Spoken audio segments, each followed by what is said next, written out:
Shalom, salam sejahtera Bapak Ibu Saudara sekalian yang dikasihi Tuhan Yesus Kristus.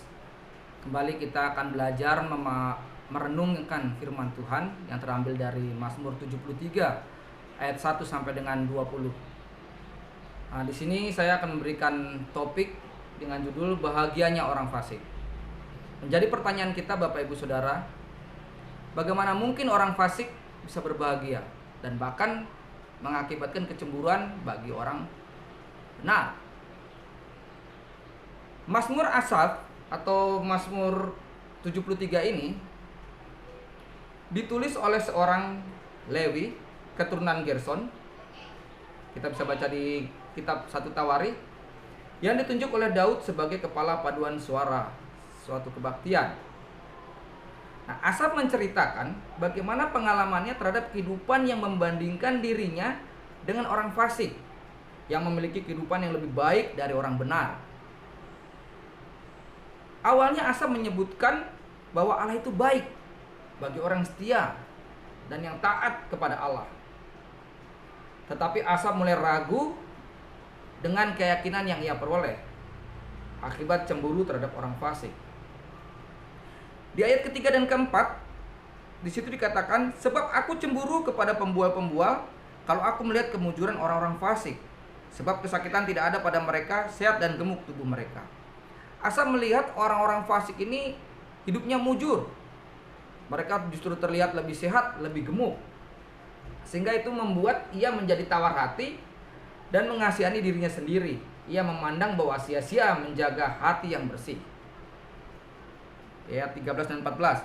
Sia-sia sama sekali aku mempertahankan hati yang bersih dan membasuh tanganku tanda tak bersalah. Namun sepanjang hari aku kena tulah dan kena hukum setiap pagi.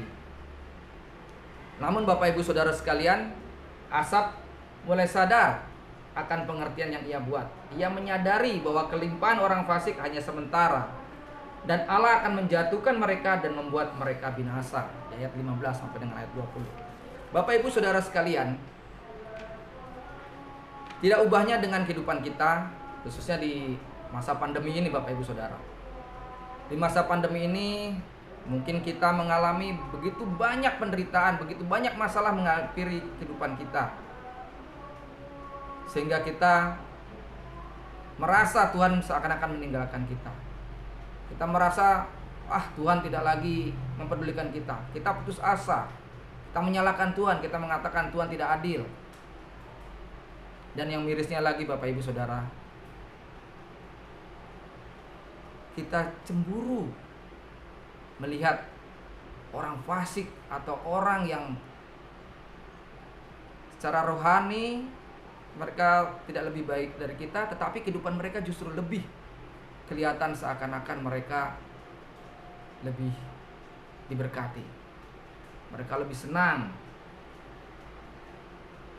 Siapa orang fasik ini Bapak Ibu Saudara? Orang fasik adalah orang beragama namun kehidupannya penuh dengan kemunafikan atau kefasikan. Mereka selalu menyebut nama Tuhan, tetapi hari-hari mereka selalu jauh daripada Tuhan.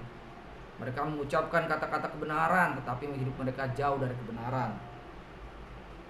Istilah takut akan Tuhan tidak berlaku dalam kamus kehidupan mereka. Tetapi justru mereka terlihat sehat dan gemuk Bapak Ibu Saudara.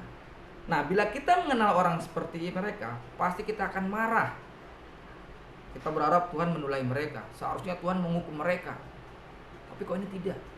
Kita tunggu hari demi hari, semakin menggila kehidupan mereka Bapak Ibu Saudara. Kejahatan mereka semakin bertambah, tetapi mereka justru malah semakin happy-happy aja. Nah, itu memunculkan pertanyaan kepada kita. Dulu sewaktu saya hidup seperti mereka, ketika saya jauh dari Tuhan, sepertinya saya lancar-lancar saja. Tetapi ketika saya mengenal Tuhan, kok justru sepertinya masalah semakin bertambah.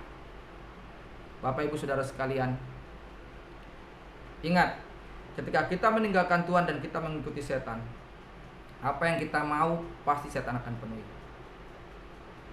Kedua, tidak ada peraturan. Semuanya boleh kita langgar, kita tabrak. Semuanya legal. dan keberhasilan akan dekat dengan kita. Masalah jauh dari kita, karena semuanya bisa kita tabrak. Tapi ketika kita mengikut Tuhan, akan ada rambu-rambu penghalang, Bapak Ibu Saudara sekalian, di depan kita. Kita harus berhati-hati, kita harus menghindarinya. Ada hal-hal yang bisa mencapai keuntungan, tapi caranya tidak benar, sehingga kita harus menghindarinya. Betapa sangat sulit menjadi orang benar. Jadi seakan-akan orang benar ini tersendat-sendat, sehingga terlihat kesakitan. Ya, mungkin karena dia jujur jadi miskin, karena tidak mengikuti arus yang ada.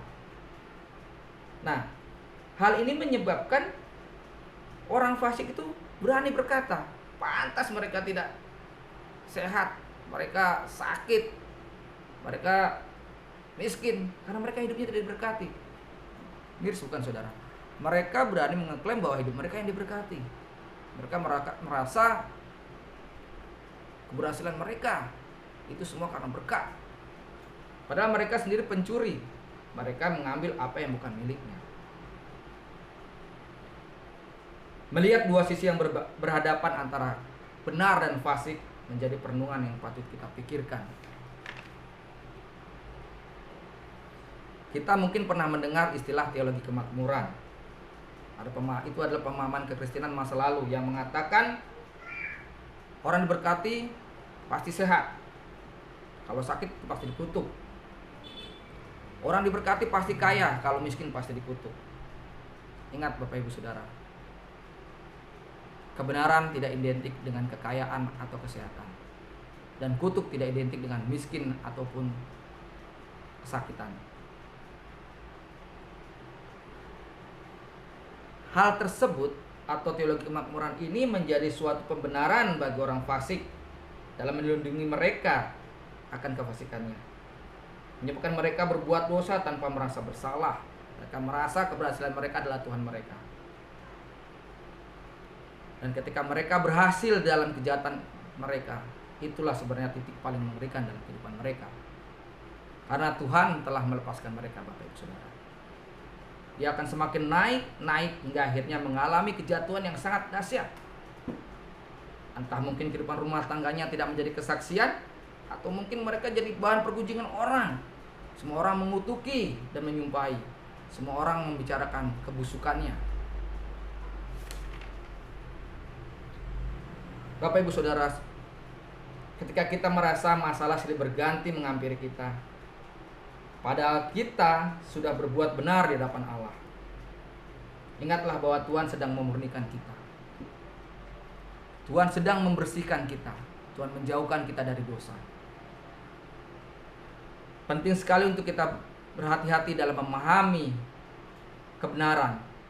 Penting sekali bagi kita untuk mengerti apa yang menjadi kehendak Tuhan yang sesungguhnya, supaya hidup kita menjadi yang berkenan kepadanya.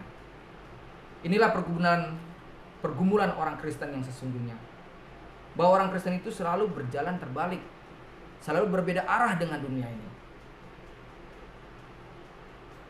Bapak Ibu Saudara sekalian, semoga kita bijak untuk mengerti misteri hidup yang tak sederhana ini. Tapi indah kalau kita berjalan bersama Tuhan, karena Dia baik bagi orang yang tulus hatinya. Amin.